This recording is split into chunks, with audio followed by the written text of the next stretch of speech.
Chato's Kitchen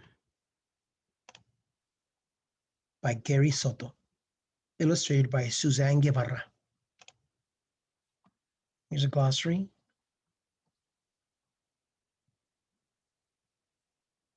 Of all words from Spanish to English you'll see in the book. Chato, a low-riding cat with 6 stripes, was slinking toward a sparrow when he heard the scrape of tiny feet coming from the yard next door. Left, right, left, right. Chato's ears perked up. His tail began to swing to the rhythm. He felt a twinge of mambo in his hips. The movement frightened the sparrow, who shot off into a tree. No problema, homeboy, Chato said to himself, and followed his nose to the fence.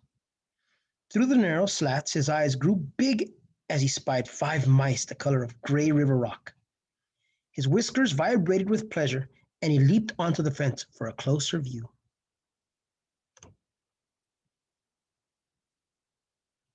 Yes, it was a whole family of fat, juicy mice moving into the house next door. Chato raked his tongue over his lips and meowed a deep, growling meow. The mice froze with their belongings on their backs. They began to shiver like leaves in the wind.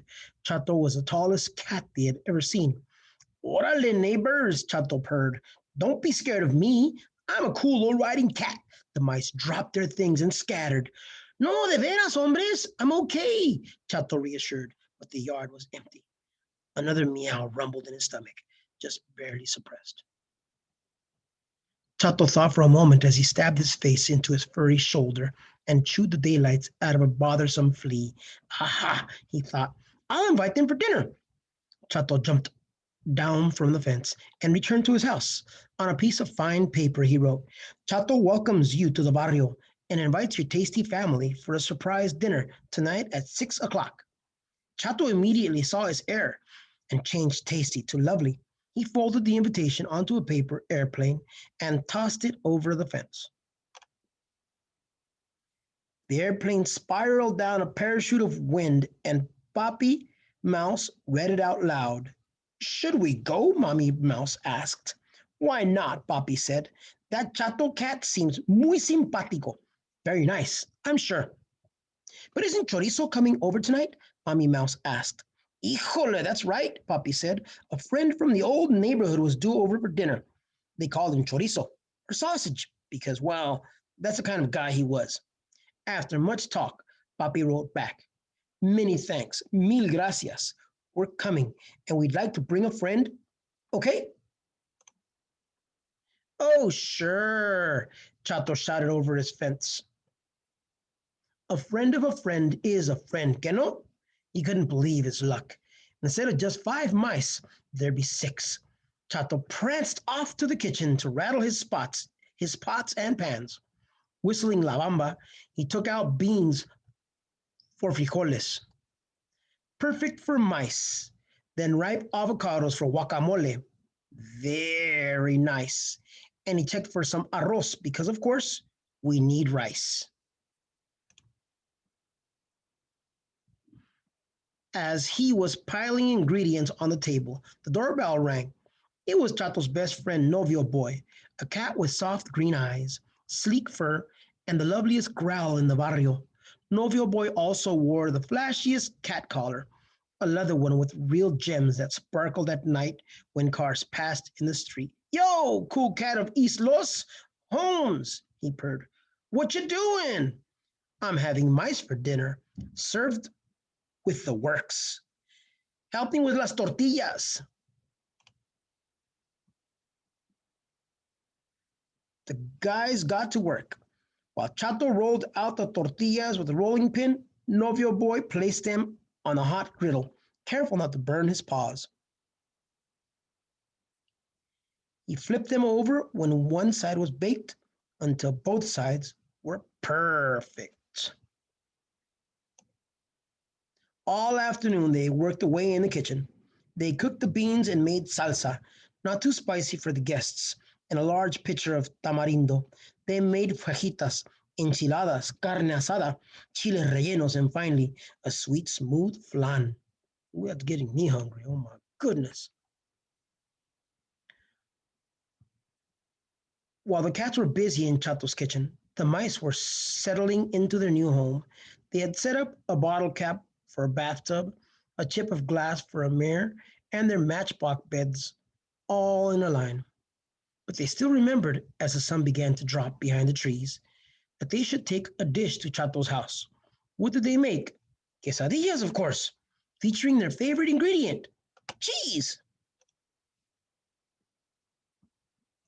Soon Chorizo arrived, and the mice danced in the shadow of their long, skinny, low-riding friend. They told them about the party at Chato's house. Okay, ratoncitos, little mice, it's time to go to the fiesta. So they climbed onto Chorizo's back, where they clung to his short fur. As if in a limousine, they cruised out of their jungly yard and around the picket fence to Chato's place. I thought their friend was another mouse. I guess not. It's a dog. Uh-oh. Dogs don't get along with cats. See what happens here. Maybe they will get along. Chato and Novio boy were in the living room grooming themselves for the party. After 5 hours of cooking, they were so hungry that each time a bird swooped past the window, their gray eyes grew narrow and their mouths watered. When they heard a rap on the door, they grinned at each other. It was like a delivery service with mice instead of pizza. We brought chorizo, Mommy Mouse called. Sausage, Chato and Novio Boy danced, and with clean paws, they gave each other a low four. We can have chorizo con mice, Novio Boy grinned. They still think they're eating the mice. What'll happen? Oh, look at their expression. They saw this big dog, and it's like, whoa. But when they opened the door, Chato and Novio Boy were facing a low, road scraping dog with a barrio of mice in his back. We're here, shouted one of the little ones. The cool cats didn't say anything. They didn't hiss or swat the air. They ran and cowered under the dining table. So I wonder, I guess they were scared of that big old dog. Chorizo wagged onto the house, his belly bumping over the threshold. He clicked on paw nails into the kitchen, his nose picking up the smells of simmering food. He shivered the mice from his back, and they dropped like grapefruit. Hola! Chorizo barked politely.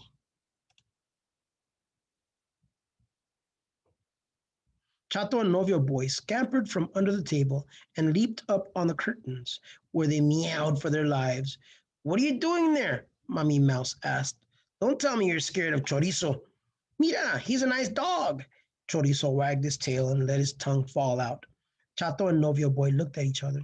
They slid from the curtains and, fur raised, greeted Chorizo with a cautious meow. Slowly, everyone took their seats. Salud, toasted Chorizo, to your health. Salud, Chato agreed forlornly. He was not going to eat any guests tonight, but still, he figured it was a pretty good meal they'd rattled from their pots and pans. After all, it came from Chato's kitchen. I hope you enjoyed this one as much as I did.